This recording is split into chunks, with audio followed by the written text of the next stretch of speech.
Ayan guys, no? So hello sa inyo lahat at kumusta na po tayo lahat dyan guys, no? Ayan. So sana ay nasa mga mabuti ho tayo mga kalagayan guys, ha. Yan, so this is Laking Davao once again. And everyone, welcome back to my channel guys.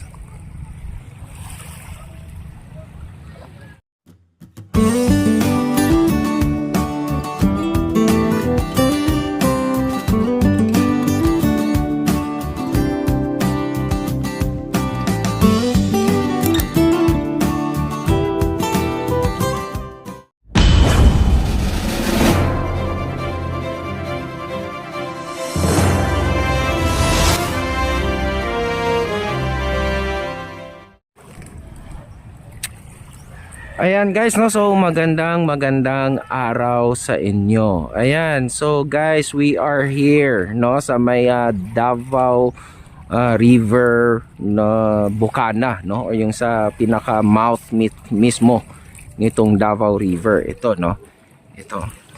So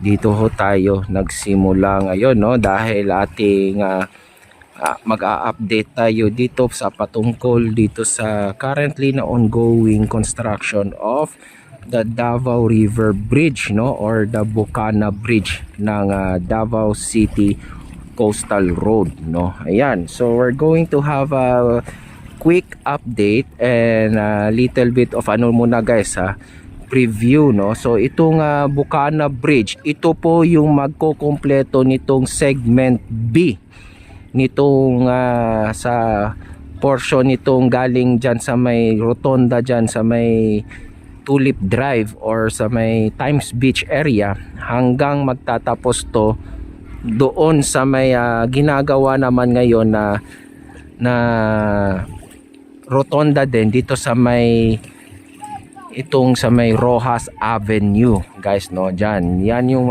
kabuuhan ng itong segment B ng Davao City Coastal Road. Actually ito yung isa sa mga pinakaaantay na project dito, no. It will have an iconic design, no. Iyan po yung kanyang perspective design, no, na ang gumawa ay mismo nitong contractor na gumagawa ay ang CRBC, which is on our last update guys, no, yung ating kahuli-hulihang update ay yung patungkol sa SIDC naman, no, yung sa Samal Island Davao City Connector Bridge doon sa may Lanang area, no, which is last week, no, nag-update tayo doon. Ayan, so ito naman ngayon the same, no, contractor ang gumagawa, no, CRBC, no, at saka pareha sila ng ginagawa ngayon guys. Itong ginagawa nila itong crane way, no. Ayan, so maraming salamat doon sa nag-correct sa akin, no, kasi yung una kong sinabi ko yata doon, di ko kasi talaga alam kung ano yan. Ang para sa akin parang crane bridge, no.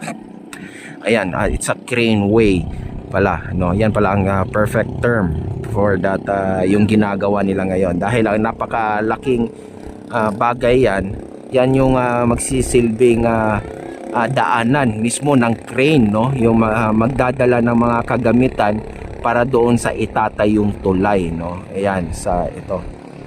So andito na ho sila, no, nasa may kalagitnaan na sila nitong Davao River mouth, no. Ayan, no. Ayan. So ito yung currently latest update nitong ginagawang Davao River Bridge or the Bukana Bridge. Ayan, no. So yung doon sa kabilang side meron din tayong nakikita tawag nito heavy equipment. Ayan, no. Ayan siya guys. So ito, no, tuloy-tuloy pa rin yung pagbabaon nila para makompleto nila itong craneway hanggang makatawid doon sa kabila. Ayan. So probably once that craneway is finished, no, so pwede na silang makapag-umpisa sa pagtatayo ng mga malalaking poste, no, para sa main bridge mismo. Ayan, no. Yan. So dito tayo nagsimula kasi before nag-update tayo dito sa project na ito, doon tayo na area, no, sa may bandang yung parang kung saan banda yung gagawin parang embankment nila or yung ano, no. Ayan. So later on pupunta rin tayo diyan, titignan din natin, sisilipin din natin yung pangyayari diyan, no. Ayan, may nakikita tayong isang parang another heavy equipment. I think that is the drilling machine, no. Yan yung nagdi-drill, no. Ayan, para sa gagawaing tawag nito, yung mga para sa mga pile foundations, no, ng mga maglalakihang poste nito, guys. Ayan, ayan guys, no. Ang bilis, no, mabilis magtrabaho tong CRBC, guys, no. No, the same way doon din sa SIDC, no. Actually yung SIDC nga, no, kamakailan lang nag-umpisa, ngayon nandoon na sila sa may yun nga, no, sa may tubig, na sa may coastal area na sila, no. At yun na, ginagawa na rin yung craneway doon, no. So yun, so puspusan ng pagtatrabaho nitong CRBC. Yan yung kagandahan kasi, guys, kapag ang contractor sometimes is katulad ng mga CRBC, no, or yung financed by like for example in the Davao City Bypass Road, no, it is financed by JICA, no. Ito I think CM Bank, no, ang magfi-finance nito, katulad or sa SIDC yon, no. Just correct me if I'm wrong, no. Yan yung kagandahan kasi, guys, kapag ganyan, kapag nag-umpisa sila, tuloy-tuloy yung trabaho nila dahil hindi sila problema nasa dahil may budget talaga sila, guys, no. Unlike kasi sa government infrastructure or project na ang gobyerno ang maghahawak, ang magfi-finance, minsan nga parang natitingi-tingi, kaya bumabagal yung mga development or yung mga kanilang ginagawang infrastructure, kasi kung saan-saan pa napupunta. Kunyari, ito lang yung napapansin ko dyan, no? Kunyari, pagka government project, kapag ang yung project nila ay aabot, no, ng 2.5 billion pesos, no? Ayan, kunyari lang, 500 million muna ang unang ilalabas nila, no, for the phase 1. Tapos ngayon, kapag nagawa na yung phase 1, mag-aantay na naman itong kanilang mga napiling contractor or what para sa phase 2, i-release yung budget yung para sa phase 2, no. Ayan, doon nagtatagal. Unlike itong mga ganito, tuloy-tuloy sila kung magtrabaho, no. Phase 1, paminsan nga hindi pa sila tapos sa phase 1, inuumpisahan na rin yung phase 2, ganon, no, tuloy-tuloy. Sa government kasi, ayan ang nangyayari, no, paputsi-putsi yung trabaho, kaya ang tagal. Kaya paminsan ang nangyayari, lumilipas, kunyari natapos na nila yung phase 1 na trabaho, after 5 to 6 months pa sila mag-aantay ulit panibagong budget na mag-release, yung kanilang tinarbaho sa phase 1, kunyari sabihin natin yung phase 1 ay yung clearing or yung pagpapreparasyon para doon sa tatrabahuing proyekto, no. So sometimes pagka ni-release na yung para sa phase 2, ay babalikan na naman nila yung sa phase 1 dahil kunyari nagkaroon sila ng clearing doon, tapos may tumubo na naman ng mga panibagong halaman or what or something, no. Ganun ang nangyayari, no. Kaya yun yung kaibahan kapag kaya maraming iba parang ang bilis nila, no. May nagko-comment, no, ang bilis naman nila, matibay kaya yung pinaggagawin nila, ganyan, no. Ano yan, guys, no. Ayan lang yung difference, no. Katulad ng JICA nga, yung sa tunnel, no. Tuloy-tuloy yung trabaho nila dahil wala silang inaantay na budget, kasi sila ang magfi-finance mismo. Nasa kanila yung budget, no. Kaya yung mga nagsasabi sa SIDC, may nababasa akong comment diyan na sinasabi nila, ngayon lang yan, hindi yan matatapos. Ayan, no, kasi sasabihin nila gigipitin yan sa budget. Hindi siguro, guys, no, kasi remember that the SIDC project is 90% ang magfi-finance ay yung China, no, yung sa CM Bank, no, which is yung bangko na nag-approve sa loan na yon. Yun yung magfi-finance. Ang remaining 10% lang will be for the government. So doon tayo magkaka-problema siguro in due time, no. Pero I think para sa akin, magagawa naman ng paraan yung 10% na yan. Pwede na yan i-finance ng Davao City or mag-usap yung Davao City at saka yung Davao del Norte na government para lang matapos kaagad yung project, no. Kung medyo magkaroon ng kagibitan sa Congress, lalo na sa Congress, no. Alam naman natin ang mga pangyayari ngayon, no. Ayan. So I hope naman, no, hindi, no. Ayan. So ito na ngayon, guys, ito yung update dito ngayon. Lilipat tayo doon sa may mismo yung embankment nito, no, yung ginagawa kung saan nag-umpisa itong project na ito. Doon tayo sa may parang may mga ano na yan, no. Ayan, may mga bagong tanim pala dito na bakawan, guys, no. Ayan, maganda yan. And actually may ginagawa na rin dito, no. Patuloy pala tong ginagawang ito, no, yung itong sa Davao Floodway, no, or sa parang Esplanade, no. Ayan. So pinapatuloy nila, parang kukonekta, kasi parang alam ko kasi, guys, talaga ikukonekto, no, dediretso to doon sa may gilid hanggang ganon, no. Ito mga bahay-bahay dito mawawala to, no. Ayan. So we will keep on update na lang that one, guys, no, in some other time, no. Ito medyo yung panahon ano yung panahon dito sa Davao lately, guys, no. Buti na lang medyo paulan-ulan konti dito. Ayan. So ito yung latest update na pangyayari dito, guys, sa may dito na area, no. Ayan, nasa may yung craneway na ginagawa nila, nandito na sila sa may bandang gitna. Nasa may kalagitnaan na talaga sila ng nitong Davao River mouth, no, or the Bukana, no. Ayan. Ayan. So ngayon, guys, punta na tayo doon kung saan tayo yung dati nagva-vlog, no, nag-a-update doon na area banda. So lilipat tayo doon na area, guys, Okay? So let's go, guys. Punta tayo doon. Ayan, guys, no. So nandito na tayo ulit, no. Ito yung sa may dito, no, yung kung saan tayo dati nagva-vlog, no, patungkol dito pagka nag-a-update tayo sa project na ito, guys, no.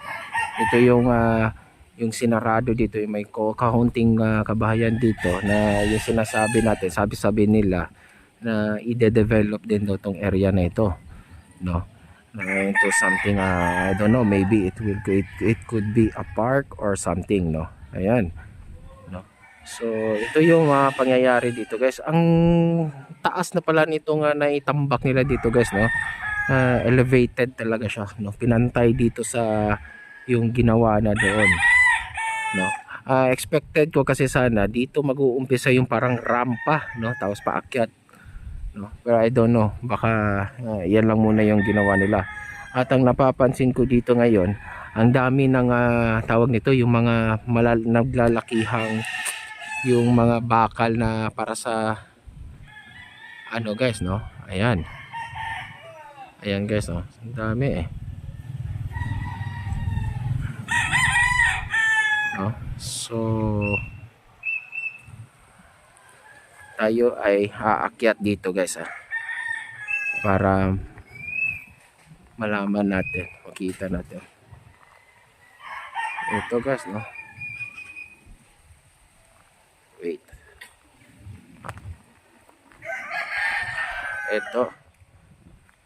ito siya ngayon.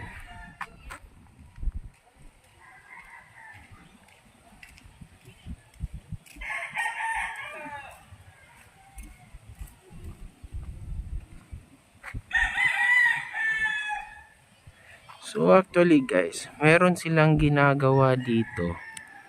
Ito, guys. Ayan, no, nakikita nyo. I think that will be the start of the embankment, no. Ayan,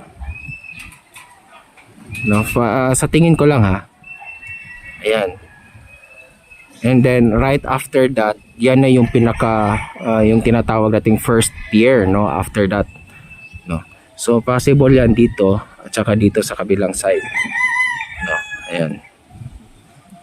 So dito parang ang mangyayari nito dito, dito nga no, dito nga yung parang slope no, or yung kanyang ah, yung rampa no, yung ramp up and ramp on no. Ayan, ito siya ngayon guys no.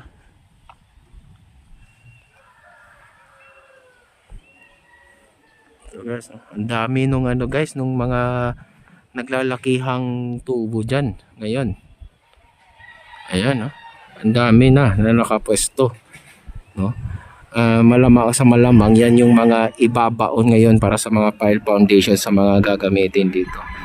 Kasi yun nga kanina 'di ba nakakita na tayo ng mga meron na tayong nakitang crane, yung ano no, yung parang drilling rig no. Ayan. Diyan, area. Ayan.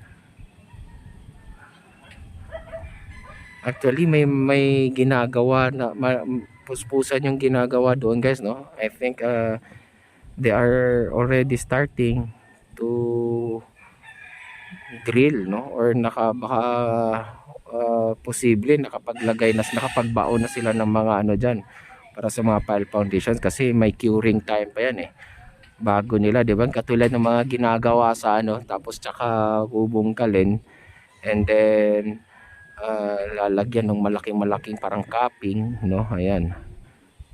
So possible. Ito siya ngayon guys Ito yung latest update for this Bukana Bridge. Ayan, tuloy-tuloy na talaga itong mga projects nitong CRBC no. Actually itong CRBC, they have 3 ongoing projects here in Davao City no. Puro mga major ano no, yung mga malalaking proyekto. Unang-una diyan, ang pinakamalaking proyekto nga ang sinasabi natin ay ito ang SIDC no, or yung Samal Island Davao City Connector Bridge no. And then pumapangalawa ang itong Bukana Bridge na ito no. Ito yung ano. And then the third one is yung sa parte ng Davao City Bypass Road Project no. Sila ang nakakuha nung package 2-1 no. Ayan, yung marami ring tulay na kailangan no, para yung mga tulay naman doon ang gagawin nila ay parang mountain to mountain no. Ayan no, i-connect nila from mountain to other mountain no, to one another no. Ayan, ganun yung mga ano so it means talagang itong CRBC, they are specialty of ano no, yung specialty nila yung paggagawa ng tulay. Makikita naman din natin no, kung yun yung i-research din yung kanilang mga ginagawa mga nagawa na talagang mga nakakamangha yung mga pinagagawa nila sa ibang lugar guys no. Actually kahit hindi lang naman din sa China lang sila may ginawang mga malalaking tulay, meron nga sa mga iba-ibang parte ng mundo no na sila ang gumawa. So I think this is their ano, ito talaga yung kanilang specialty no, pagtatayo ng tulay. So sa mga may mga doubts no, they say it's because of the China brand no. I don't think so guys no, kasi alam naman natin kung totoo man yung mga doubts ninyo, di sana yung mga ginawa nilang tulay puro bumagsak na no. Ayan, pero I don't think so no. They are one of the ano no, sila na nga ngayon yata ang pinaka the best engineering sa paggawa ng mga tulay guys no. Kita nyo yung ginawa nilang pinakamahabang tulay sa buong mundo na ginawa nila connecting Macau and Hong Kong no. So yun, so I don't think so na ganyan natin na medyo maliitin natin yung mga trabaho ng mga China. They are different now guys no. Iba yung dating panahon, iba rin yung ngayon. They have all the technologies right now guys no. I don't think so kasi yung iba siguro I think they are being racist or parang ganun na lang siguro lumalabas ngayon. It's just because of the issues or what or something no. Ayan. Pero ayan, wag naman sana tayo maging ganun no. Ayan. Ayan, ito na guys so this is the latest update about this Davao City river bridge no, or for the Davao City by coastal road no, para dito sa segment B So puspusan pa rin yung pagtatrabaho. Actually mabilis nga yung trabaho nila. Ayan, no. Dahil tuloy-tuloy yung katrabaho nila, guys, no. Ayan. So that's our latest update as of now, no. So babalik-balikan talaga natin 'to at pati na rin yung lahat ng proyekto nila, no, nitong CRBC. So that's it, guys, no. So please like and share this video, and sa mga hindi pa ho nakapag-subscribe dyan sa akin, guys, na please do so, subscribe na po kayo, hit that notification bell para naman ma-notify kayo every time I will upload a video patungkol sa mga development na naman nangyayari dito in Metro Davao, no. Especially mga ganitong naglalakihang project, guys, no. Ayan, so the weather is parang hindi na gumaganda yung yung panahon. So it's time to go, no. Ayan. So guys, maraming salamat sa inyo, ha, sa aking munting paalala lagi sa inyo, guys, na mag-iingat tayo sa ating mga pang-araw-araw na mga ginagawa, dahil yung mga mahal natin sa buhay ay nag-aantay yan hanggang tayo ay makauwi ng matiwasay. Okay? So guys, maraming salamat. God bless us all and adios.